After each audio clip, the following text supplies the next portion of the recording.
செல்வ சீமானாக இருந்த இந்த பொன்னம்பலம் திரைப்பட ஆசையில் திரைப்படத்துக்கு வர்றார். சொந்தமாகவே ஒரு ஜிம்மு வச்சிருக்காரு. சண்டை பயிற்சி கலைஞர்கள் அத்தனை பேருக்கும் அது இலவசம். திரைப்படத்துறையில் ஒரு உண்மையாகவே ஒரு கர்ணன்னே சொல்லணும். மதுவிலிருந்து மீள முடியாத நிலைமைக்கு போயிடுறார். மது மயக்கத்தில் என்ன நடக்குதுன்னே தெரியல. வாழ்க்கை போராட்டத்தின் இறுதி கட்டத்தில் போராடி கொண்டிருப்பதை யாரும் உதவ மாட்டான்.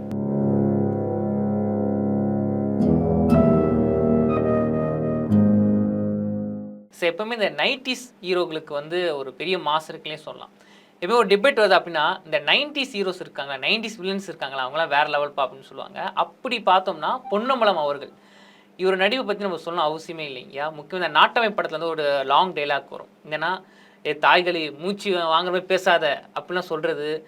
அவரில் வர ஒவ்வொரு சீனும் சரி வேற லெவல் பண்ணுறாருப்பா அப்படின்னு ஆச்சரியமாக பாட்ட ஒரு காலகட்டம் தான் இந்த அவரோட காலகட்டம்னு சொல்லலாம். இப்படிப்பட்ட நடிகர் இப்போ வீல் சேரில் நடக்க முடியாமல் போகிறாரு. இந்த ஒரு ரீல்ஸ்லாம் ரொம்ப வைரலாக போயிட்டு இருக்கீங்க. அதை பார்த்தீங்களா? இல்லை, இப்போது நடிகர் பொன்னம்பலத்தை பொறுத்த வரைக்கும் ஒரு ஆஞ்சநேய பக்தர்.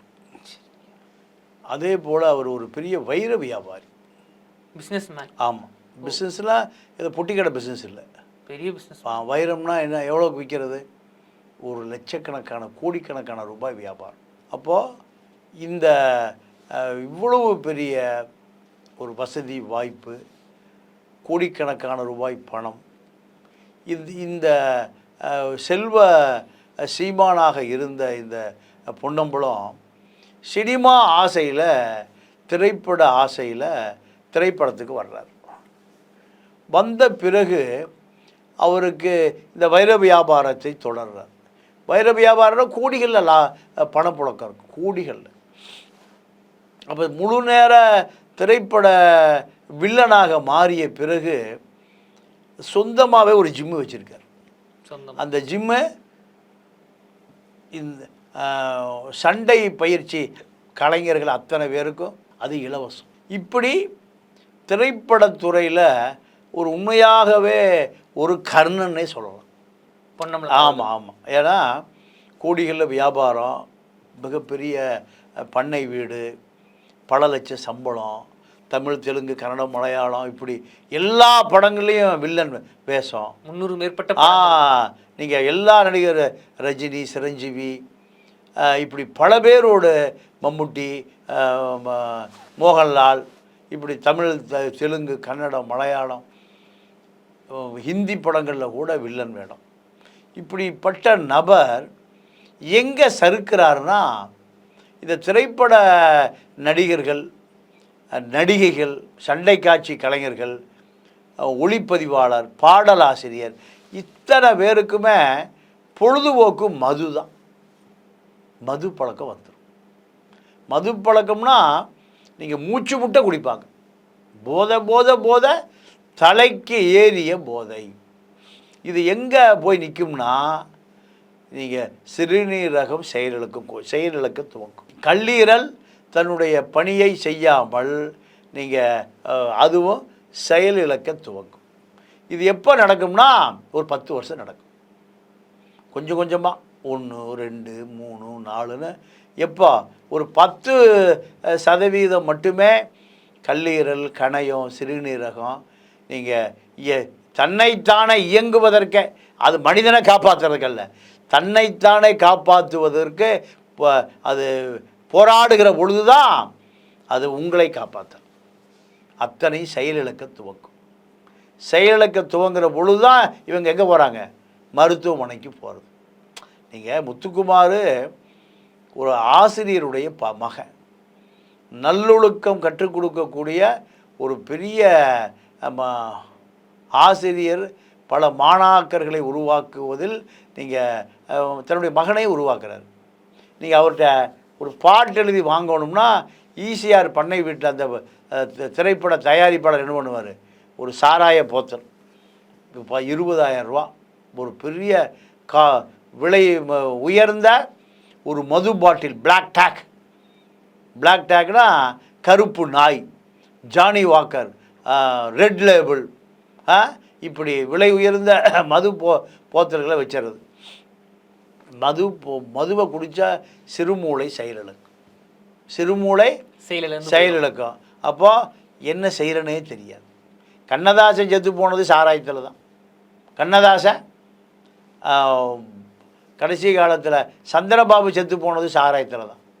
அது ஏன் சார் இந்த சினிமா துறையில் இருக்கவங்களாம் வந்து ஜோலிக்காகவும் சரி ஜாலிக்காகவும் சரி இந்த மதுன்னு ஒரு விஷயத்தை வந்து அதிகமாக எடுத்துக்கிறாங்க, கடைசி அதாலே செத்தும் போகிறாங்க. அது எதனால்? இல்லை, அவங்களுக்கு அதுதான் விருப்பம். அது அவங்க இந்த நீங்கள் மணிவண்ணன் சாராயத்தில் தான் செத்தார், சுள்ளிராஜன் சாராயத்தில் தான் செத்தார். இவர்களுக்கு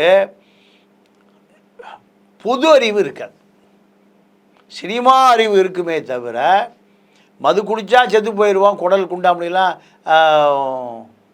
செயலிழந்துங்கிற குறைந்தபட்ச அறிவு இருக்காது. அந்த போதை எப்படியாவது போதையை ஏற்றிக்கணும். அப்போ ஒரு ஜாலி இருந்தால் அவ்வளோதான். இது என்ன ஜாலி இருக்க போகுது?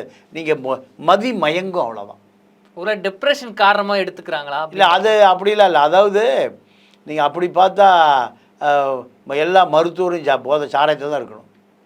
மருத்துவர்களுக்கு இல்லாத மன அழுத்தமா? அதே போல் விரிவுரையாளர்களுக்கு இல்லாத மன அழுத்தமா? இப்படி பல மன அழுத்தமான நிறைய தொழில்கள் இருக்குது. பல லட்சம் கோடி சம்பாதிக்கிற அம்பானி, அதானி, டாட்டாவும் பிர்லாவும் மதுவை தொடர்றதே இல்லையே. ஆனால் அது விற்கிறாங்க, அது வேறு விஷயம். இல்லை, அது விற்கிறது இந்த குடிகார பயிலுக்காக விற்கிறான். அவர்கள் தயார் பண்ணுற ஆட்கள் குடிக்கிறதே இல்லையே. பல லட்சம் கோடி வியாபாரம் செய்கிற இந்த மது ஆலை அதிபர்கள் சாராயத்தை குடிக்கிறதே இல்லையே. ஆனால் நடிகர்கள் குடிச்சிடுறாங்க, மக்கள் யார் வேணால் குடிச்சிட்டு போய் சாவுங்க. நாங்கள் குடிக்க மாட்டோம். நாங்கள் இந்த மதுவை விற்று வருகிற பணத்தில் 100 வயது வரை வாழணும். எங்கள் கல்லீரல், கணையம், சிறுநீரகெல்லாம் பழுதில்லாமல் இருக்கணும். உயர்ந்த தரவை உணவை சாப்பிட்டுட்டு 100 ஆண்டு காலம் வாழ்கிறாங்க. இங்கே குறைந்தபட்ச அறிவு, பொது அறிவு கூட கிடையாது. அப்போ இந்த பொன்னம்பலத்தை பொறுத்த வரைக்கும் மதுவிலிருந்து மீள முடியாத நிலைமைக்கு போயிடுறாரு. ஐயா, குறுக்கிட்டுக்கு மன்னிக்கணும். வந்து ஒரு ஸ்டண்ட் கலைஞ்சா இருக்கா, அப்போ பாடி ரொம்ப ரொம்ப முக்கியம். அப்படி வந்து ஜிம்முக்கு போய் பாடி நல்லா ஹெல்த்தியாக வச்சுக்கிறவங்க இந்த மது, இந்த சிகரெட்லாம் எப்படி போய் மாட்டிக்கிறதுல அவ்வளோ விரும்பி தான் செய்கிறாங்க. மாட்டிக்கிறதெல்லாம் கிடையாது. அவர்களுக்கு தெரியும், நீங்கள் சிகரெட்டை குடித்தா நுரையீரல் கருகி போயிடும். நான் இந்த மருத்துவக் கல்லூரியில் சிறப்பு காட்சி வச்சுருப்பாங்க, மெடிக்கல் காலேஜ். அப்போது இந்த சிகரெட்டு குடித்தவுடைய நுரையீரலில் பார்த்தீங்கன்னா அப்படியே கருகி போய் வெடித்து பாலமாக இருக்கும். நான் பார்த்துருக்கேன். அந்த கண்காட்சி வச்சுருப்பாங்க, சிறப்பு பொருட்காட்சி. அதில் நான் இதை பார்த்துருக்கேன். அப்போது இதை பார்க்குறவன் சிகரெட்டு குடிக்கக்கூடாதுங்கிறக்காக தான் அந்த கண்காட்சி வச்சுருக்கேன். ஆனால் அதை யாரும், நீங்கள் இப்போது 1 கோடி பேர் காலேஜ் செடி மது கடைக்கு போகிறான். அத்தனை பேருக்கும் குறைந்தபட்ச கல்வியே இல்லை. கேரளாவிலையும் குடிப்பான், குடித்தான்னா ரோட்லையெல்லாம் உழுந்து கிடக்க மாட்டான். இங்கே பார்த்தீங்கன்னா சாக்கடைக்குள்ளே உழுந்து கிடப்பான். நாய் கூட அங்கே படுக்காது, நாய் நல்ல இடமா பார்த்து படுக்கும். ஆனால் இவன் அதுக்குள்ளே படுத்து கிடப்பான். என்ன காரணம்? மது தான். மது மயக்கத்தில் என்ன நடக்குதுன்னே தெரியல. ஐயா, அதே மாதிரி நீங்கள் ஒரு விஷயம் சொன்னீங்க, பொன்னம்பலம் அவர்கள் வந்து வைர வியாபாரம் பண்ணார், 300க்கும் மேற்பட்ட படங்கள் நடிச்சார் அப்படின்னு. ஆனால் அவர் கடைசி காலத்துல சொந்தமாக வீடு இல்லாமல் வாடகைகள் தான் இருக்கிறாருங்க இப்போ வரைக்குமே. அப்படி லட்சமாக சம்பாதிச்சவர், சொந்தமாக பிஸ்னஸ் பண்ணவர், எப்படி இந்த வறுமை கோட்டுக்கு வந்தாங்க? நிறைய நடிகர்கள் அதாவது எதையுமே சேர்த்து வைப்பதில்லை, எதிர்காலத்தை பற்றி ஒரு சிந்தனை இல்லை. எவ்வளோ வந்தாலும் குடி கூத்து கும்மாளம். அப்போ வாழ்க்கை எதை நோக்கி போகும்? சரிவை நோக்கி தானே போகும். இன்றைக்கி ரஜினிக்கு பல ஆயிரம் கோடி ரூபாய் சொத்து இருக்குது, அவரும் தான் குடித்தார், அவரும் சிகரெட் பிடிச்சாரு. இப்போ லதா பாதுகாப்பாக அதை பல ஆயிரம் கோடியாக சேர்த்து வச்சுருக்கு. அவருக்கு ஒரு மனைவி, மகள் இருக்காங்க. அவர்கள் கட்டுப்பாட்டில் அவர் இல்லை. என்ன காரணம்னா இந்த மதுவினுடைய கட்டுப்பாட்டில் பொன்னம்பலம் போயிட்டார். மது, சிகரெட்டு இரண்டுமே. நீங்கள் சிரஞ்சீவி கூட 10 லட்ச ரூபா கொடுத்தார் வைத்தியத்துக்கு, காப்பாற்ற முடியலையே. ஏன்னா சிறுநீரகம் சிறிதாக பழுதடைந்து, கல்லீரல் பழுதடைந்து, கணையும் பழுதடைந்து, உடல் உறுப்புகளெல்லாம் பழுதடைந்து, இப்போது கடைசி கட்டத்தில் நடக்க முடியாமல் இயங்க முடியாமல் போவதற்கு காரணம் வேறு யாருமே இல்லை. அவர் இத்தனை நாள் அந்த மதுவின் உதவியோடு விரும்பியதனுடைய விளைவு இப்போ அவருக்கு உடல் ஒத்துழைக்க மறுக்குது. தீதும் நன்றும் பாரா. இதுதான் பல சினிமா நடிகர்கள் கடைசி காலத்தில் வறுமையில் செத்து போயிருக்கார். நடிகர்கள் சாவுத்திரிக்கு அந்த மது பழக்கம்தான். மது பழக்கம் கடைசி காலம் எல்லாரும் அந்த அம்மா விட்டு எல்லாம் விலகிடுறாங்க. விலகிய பிறகு மரணம் தான். அப்போது நீங்கள் மனிதன் எப்பொழுதுமே சரியாக சிந்தித்து சரியாக இயங்கணும். நீங்கள் எங்கே சறுக்குகிறீர்களோ எங்கு வழுக்குகிறீர்களோ அது உங்களுக்கு மிகப்பெரிய சரிவை கொடுக்கும். இன்னொரு விஷயமும் சொல்கிறேன், இவர் வந்து இந்த அளவு கஷ்டப்படுறதுக்கு காரணம் இவர் வில்லனாக நடிச்சிருக்கமோ பிரச்சனை கிடையாது. திடீர்னு என்னவா மற்றவங்களாம் ஹீரோவாக காமெடிலாம் ஹீரோவாக மாறுறாங்க, அப்போ நம்ம ஏன் ஹீரோவாக மாறக்கூடாதுன்னு சொல்லி தன்னோட சொந்த ப்ரொடக்ஷனில் ஒரு படம் தயாரித்தார். அதாவது 2002 அம்மை அப்பாவை 2002 அம்மை அப்பாவின்னு ஒரு படத்தை தயாரித்தார். அது மிகப்பெரிய நஷ்டம் இவருக்கு கொடுத்துச்சின்னு சொல்கிறாங்க இல்லையா, அதை பற்றி நினைக்கிறேன். இல்லை, அதை சினிமா பற்றிய அறிவு இல்லை. அது எப்படி சந்தைப்படுத்தணும், அது எப்படி டிஸ்ட்ரிபியூட் விற்கணும், இது பற்றிய அறிவு இல்லாமல் அது இவரே ஹீரோவாக நடித்தார். அது எப்படி ஓடுது? மக்கள் இவர் வில்லனாகவே 300 படத்தில் பார்த்துருக்கான். வில்லனாக நடித்த ரஜினி கதாநாயகனாக நடித்தார். வில்லன் தான் கமலஹாசன் தான் கதாநாயகன். வில்லனான ரஜினி கதாநாயகனாக நடித்தார். சத்யராஜ் அப்படிதான். அப்போது இது போன்ற சூழல் என்பது மக்களினுடைய மனநிலையை முழுமையாக தெரிந்து கொள்வதில்லை.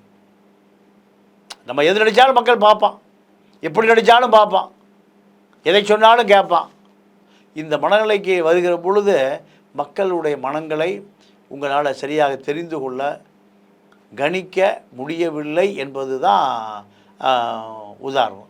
ஐயா, அதுவும் சில நேரங்கள் இவருக்கு ரொம்ப டிப்ரெஷன் ஆனதுக்கு காரணம் இந்த படம் தயாரிப்பதற்காக தான் ஃப்ரெண்ட்ஸுகளே கடன் வாங்கியிருக்காரு. ஆனால் அது கடைசி காலத்தில் கொடுக்க முடியாமல் போய் அது பிரச்சனையாகி அது இவருக்கு மேற்கொண்டு டிப்ரெஷன்லாம் கொடுத்ததெல்லாம் சொல்கிறாங்க. அதெல்லாம் உண்மைங்களா? இல்லைங்க, அதாவது சொந்த படம் எடுத்தால் பல கோடி நட்டமாக தான் செய்யும். சரி, நிறைய நண்பர்கள்ட்ட கடன் வாங்கியிருக்காரு, வட்டிக்கு வாங்கியிருக்காரு, வீட்டு அடமானம் வச்சுருக்காரு. அதெல்லாமே நீங்கள் இப்போ படம் ஓடுனா தானே பணம் வரும். இந்த படம் ஓடுமா, ஜனரஞ்சகமாக இருக்குமா, பல பொருள் செலவில் எடுக்கப்பட்டுக்கிற படம் இது எந்த காலத்துலேயும் மிகப்பெரிய லாபம் வரும்னு அவருக்கு சுற்றி இருக்கிற நண்பர்கள்லாம் சொல்கிறான். அவருக்கு அதை பற்றிய எந்த அனுபவ அறிவும் இல்லை. அதனுடைய விளைவு தான் பல கோடி நட்டம். அப்போது திரைப்படத்துறையில் வில்லன் நடிகருக்கு மட்டும்தான் இவர் தகுதியானவரை தவிர நீங்கள் அவர் கதாநாயகனாகவோ திரைப்பட தயாரிப்பாளராகவோ இவரால் நீடிக்க முடியாது என்பதை இவரே தெரிந்து கொள்ளாமல் ஒரு மயக்கத்தில் அதை பல கோடி பொருள் செலவில் எடுத்த படம் அத்தனையும் இழப்பு. வீடு போய், சொத்து போய், நண்பர்களை வாங்கி, வட்டிக்கு வாங்கி, கடன் வாங்கி, இதெல்லாம் மீள முடியாமல் முதல்ல குடிப்பழக்கம். இதை தற்காலிகமாக மறப்பதற்கு மேலும் குடிப்பழக்கம். கொஞ்சம் கொஞ்சமாக செயலிழந்த சிறுநீரகம், கல்லீரல், கணையம் வேகமாக செயலிழக்க ஆரம்பித்தது. இதுதான் அந்த திரைப்படம், சொந்த படம், அது அவருடைய மரணத்தை விரைவுபடுத்தியது. இதுதான் இப்போ 100 ஆண்டு வாழட்டும்.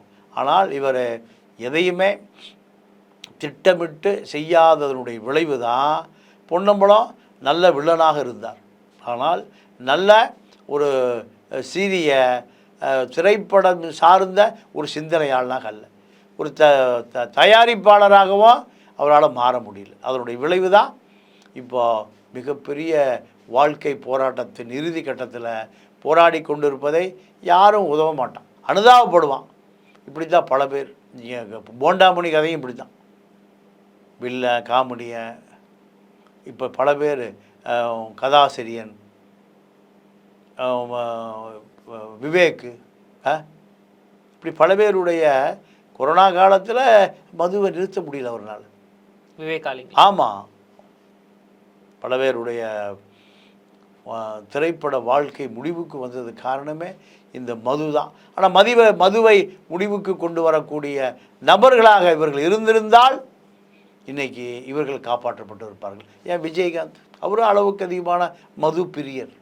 சிவாஜி, எம்ஜிஆரை தவிர திரைப்படத்துறையில் அத்தனை பேரும் மது பிரியர்கள் தான்.